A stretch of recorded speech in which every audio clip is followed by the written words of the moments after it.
নমস্কার, আপনারা দেখছেন নিউজ ইন্ডিয়া। আপনাদের সঙ্গে রয়েছে আমি স্নেহা। চোখ রাখবো এই মুহূর্তের বিশেষ খবরে। কোচবিহারের সিতায় ১ নম্বর মণ্ডল থেকে বিজেপি নেতা সুকুমার বর্মনকে গ্রেফতার করেছে সাহেবগঞ্জ থানার পুলিশ। ধৃত নেতার পরিবার অভিযোগ করেছে এই গ্রেফতারি ছিল তৃণমূল সাংসদ জগদীশ চন্দ্র বর্মা বসুনিয়ার রাজনৈতিক প্রতিহিংসা। তাদের দাবি, সাংসদের নির্দেশে ফাঁকা রাস্তা থেকে নেতাকে তুলে নিয়ে মিথ্যা মামলায় ফাঁসানো হয়েছে। তবে সাংসদ জগদীশ চন্দ্র বর্মা সমস্ত অভিযোগ উড়িয়ে দিয়ে জানিয়েছেন তিনি ঘটনার সময় দিল্লিতে ছিলেন। পুলিশ জানাচ্ছে প্রমাণের ভিত্তিতে মাদক আইনে মামলা রুজু করা হয়েছে এবং তদন্ত চলছে। বাবাকে ওরা ফাঁকা রাস্তায় ধরছিল, কিন্তু বাবা তো 2টা পর্যন্ত বাড়ি ছিল, বাড়িতে ওরা কেউ আসেনি। আমার বাবাকে ফাঁকা রাস্তায় ওরা তুলছিল। 11টা বাজে রাত্রিবেলা, আমরা মিসিং ডের ওখানে করে এসেছিলাম। রাত্রি যখন 11টা বাজে তখন খবর পাওয়া গেল যে আমার বাবা নাকি সাহেবগঞ্জ থানাতে আসে, আমার বাবাকে খুন করার জন্য। জগদীশ বসুনিয়ার এটা পুরোটাই চক্রান্ত। আমার বাবা এসবের সঙ্গে যুক্ত না। আমার বাবার একটাই দোষ যে আমার বাবা বিজেপি করে। আমার স্বামীকে ও মিথ্যা ছড়াচ্ছে, কিন্তু এসব ও কি চালু করছে? জগদীশ বসুনিয়া তো একদম বলছে যে আমি কলকাতায় ছিলাম, আমি দিল্লিতে ছিলাম, আমি কিছুই জানি না। ও তো যে সব করছে ও তো নাটকবাজি করতেছে। এই যে সুকুমার বর্মন, তাকে মিথ্যা কেসে ফাঁসানো হচ্ছে এবং কোচবিহার জেলার সাংসদ জগদীশ বর্মা বসুনিয়া আমাদের বিজেপির কর্মীদের, প্রত্যেকটা কর্মীদের উপর এভাবে নানান অত্যাচার করে এবং মিথ্যা কেসে তাকে ফাঁসানো হচ্ছে। প্রথমে বলবো যে আমি সিতাইতে নেই, আমি কলকাতায় আছি। গতকালকে আমি দিল্লিতে ছিলাম, আজকে আমি কলকাতায়। আমার পার্টির বিশেষ কিছু প্রোগ্রামে আমি কলকাতায় আছি। সেখানে আমি শুনতে পারলাম যে সুকুমার বর্মন, তাকে পুলিশ অ্যারেস্ট করেছে। তো সুকুমার, এটা পুলিশের কাজ, পুলিশ করবে। এখানে তৃণমূলের সঙ্গে সুকুমার বর্মন বা পুলিশের সম্পর্কে নিয়ে অভিজিৎ বর্মন এই কথা বলছেন কেন আমি জানি না। ১ লক্ষ টাকা তোলা না দেওয়ায় ব্যবসায়ীকে মারধরের অভিযোগ তৃণমূল নেতার বিরুদ্ধে। ঘটনাটি সোশ্যাল মিডিয়ায় ভিডিও করে কটাক্ষ প্রকাশ করেছে বিজেপি নেতা। ওই ব্যবসায়ী বরানগর থানায় অভিযোগ দায়ের করেছে। ঘটনায় পুলিশ দুজনকে গ্রেফতার করেছে। দেখুন নিউজ ইন্ডিয়ায় বিস্তারিত প্রতিবেদন। ভাইরাল সিসিটিভি ফুটেজ সামনে আসতেই বরানগরে তোলাবাজি ও মারধরের অভিযোগ ঘিরে চাঞ্চল্য। এক ইন্টেরিয়র ডিজাইনারকে ক্লাবে ডেকে নিয়ে গিয়ে নিগ্রহের অভিযোগ উঠেছে তৃণমূল শ্রমিক সংগঠন INTTUC এর নেতার বিরুদ্ধে। আক্রান্ত ব্যবসায়ী সুদীপ্ত ঘোষের দাবি, তার কাছে 1 লক্ষ টাকা তোলা চাওয়া হয়।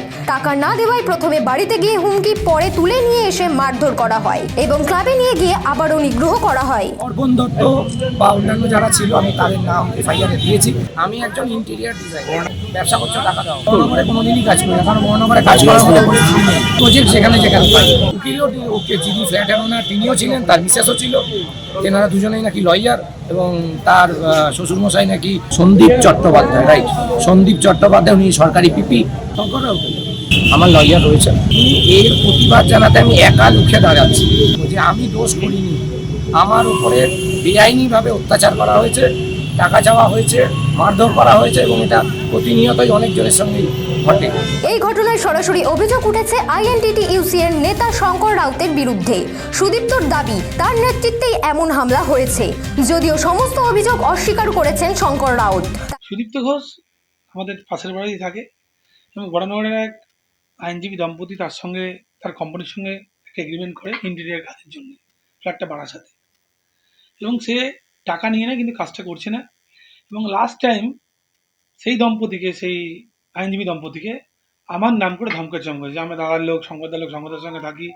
তারা বারবার রিকোয়েস্ট করে এবং এরা বহুদিন ধরে আমার সঙ্গে যোগাযোগ করার চেষ্টা করছে। আমি যোগাযোগ করতে পারিনি। আমাকে 2 দিন আগে আমার সঙ্গে যোগাযোগ করে, আমাকে ডিটেলসটা বলে, ভয়েস শোনায় যে এই ব্যাপার দাদা, আপনার নাম করছে, আপনার সঙ্গে এই ধরনের ছেলে থাকে না, বলে চিটিংবাজ। আমি কালকে সকালবেলা সুদীপ্তকে ফোন করি, সুদীপ্তকে ফোন করে বলি যে তোমার এরকম যদি ঘটনা হয়ে থাকে, তুমি হয় টাকা দিয়ে দাও, নাহলে কাজটা করে নাও, আর ফার্দার কোথাও আমার নামটা তুমি তুলো না, তুমি তো আমার সঙ্গে থাকো না। এই হচ্ছে ম্যাটার।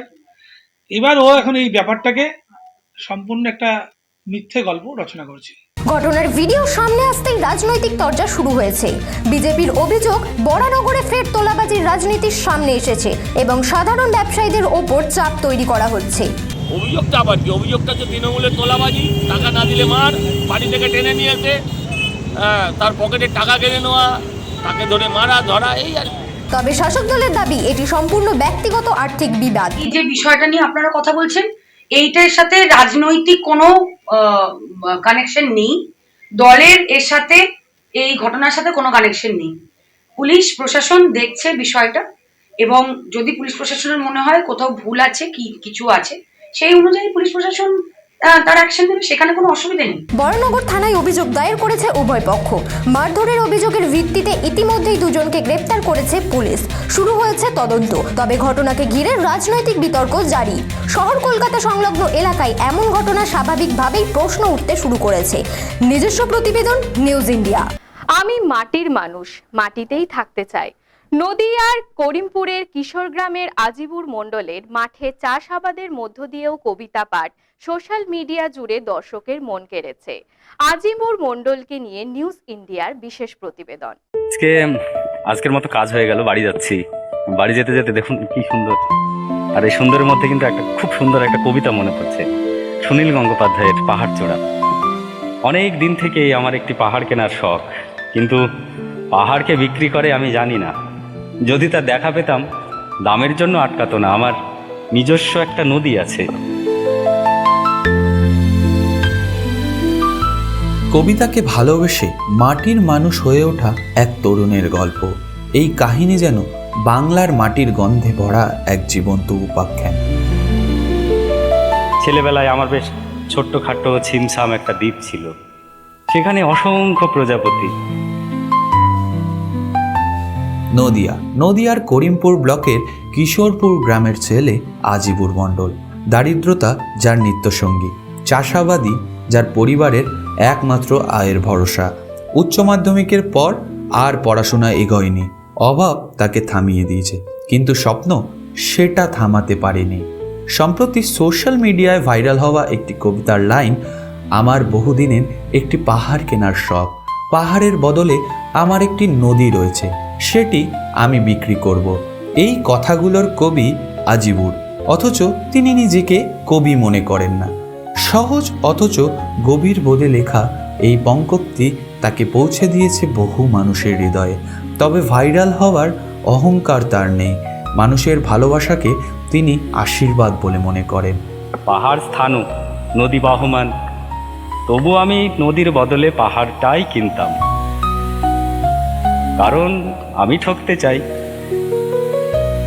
সকালে মাঠে যান, ধান কাটেন, চাষের কাজ করেন, কারণ কৃষিকাজই তার জীবনের ভিত্তি। সেই মাঠের ধুলো, রোদ, ঘাম সব কিছুর মাঝেই জন্ম নেয় তার কবিতা। আজিবুর বলেন, চাষিদের পরিশ্রম নিয়ে লিখতে তার সবচেয়ে ভালো লাগে। তার প্রিয় কবি রবি ঠাকুর। রবি ঠাকুরের কবিতা আমরা চাষ করি আনন্দে তার সবচেয়ে পছন্দের। কবিতার মধ্যে তিনি খুঁজে পান জীবনের মানে। কাজের ফাঁকে ইউটিউবে কবিতা শোনেন আজিবুর, কখনো নিজেই আবৃত্তি করে তার ফেসবুক ওয়ালে দেন। কিছুদিন অনলাইনে কবিতার ক্লাসও করেছিল আজিবুর, কিন্তু সংসারের দায়িত্ব তাকে নিয়মিত থাকতে দেয়নি।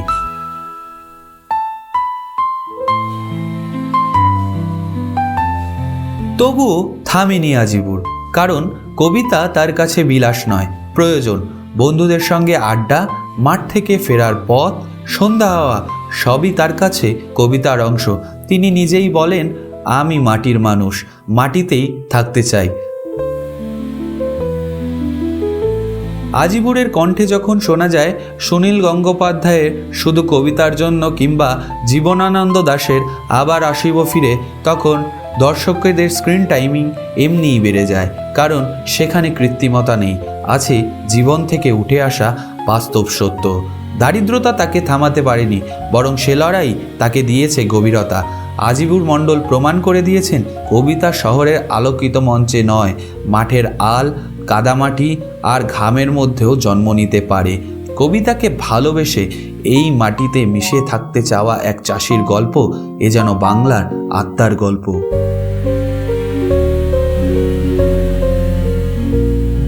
নিজস্ব প্রতিবেদন, নিউজ ইন্ডিয়া। পরবর্তী আপডেট পেতে চোখ রাখুন নিউজ ইন্ডিয়ার পর্দায়। নিউজ ইন্ডিয়া দৈনিক 10 দিক।